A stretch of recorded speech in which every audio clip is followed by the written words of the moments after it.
Poltergals presents Terrifying Tales. Hi, I'm Debbie. And I'm Alison. And we're the Poltergals.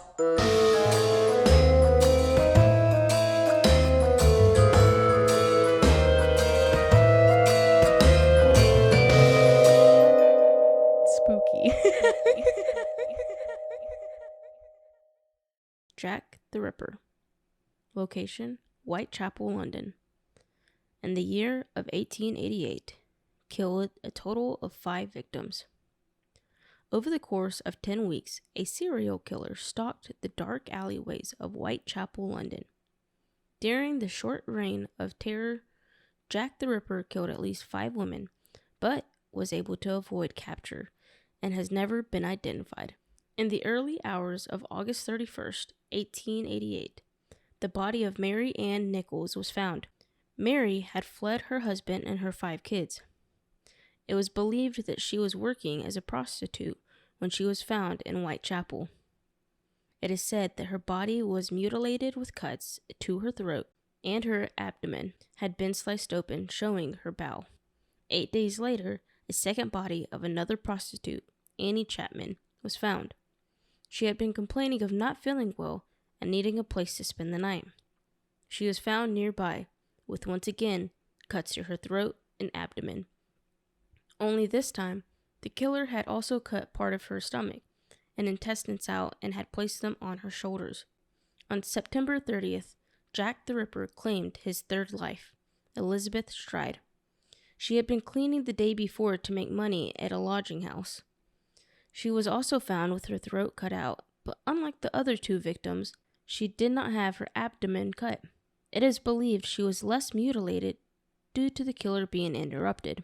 A man by the name of Israel said that he had thought he had seen her being attacked about 15 minutes before she was found, but brushed it off as a domestic dispute.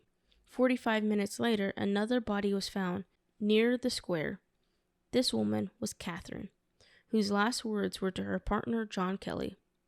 He was worried about the presence of a serial killer, but Catherine had told him, "Don't you fear for me.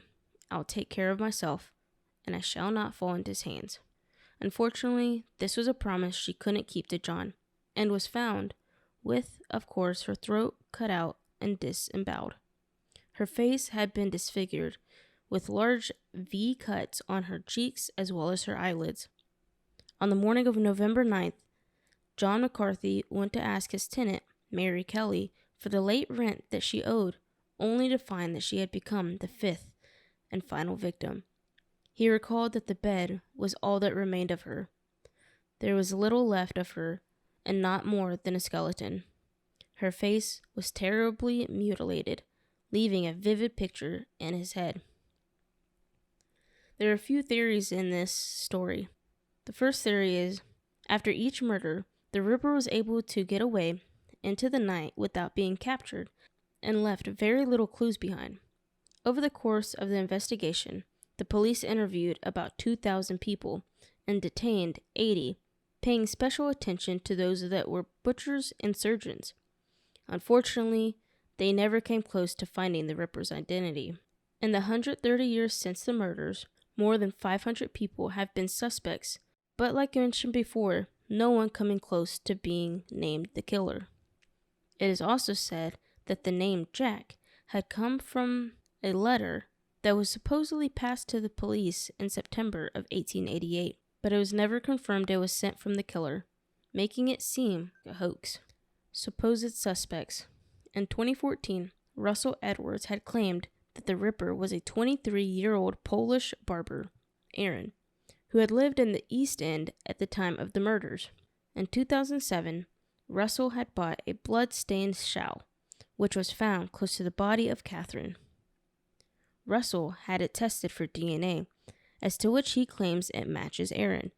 However, others have dismissed this claim, since it had been contaminated for over a century, making it an unreliable source of evidence. One of the most thrilling theories is that the Ripper was Queen Victoria's grandson, Prince Albert Victor, who is known to the family as Eddie. It is believed that he had contracted syphilis from his visits to East End brothels.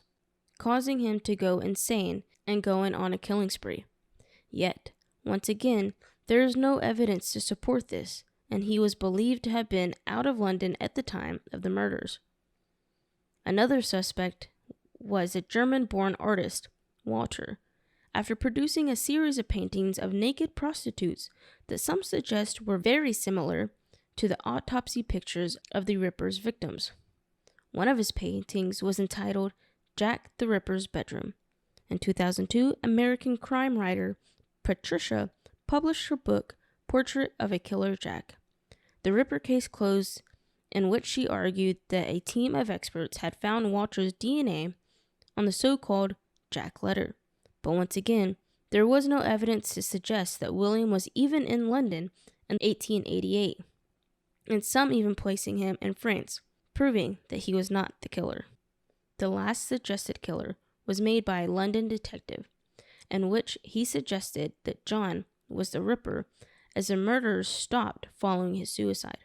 He was a former school teacher and was believed to have been seen in Whitechapel at the time of the murders, and his body was found floating in a nearby river after the Ripper's final victim, Mary Kelly.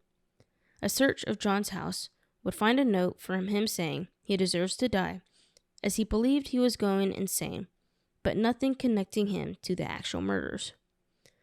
Despite all this, the case still remains open, thus leaving this even more mysterious than when it started.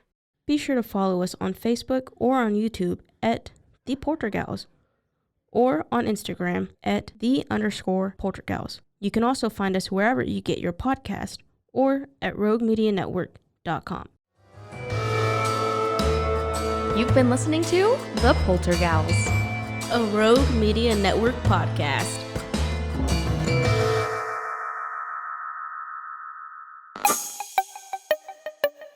This has been a Rogue Media podcast.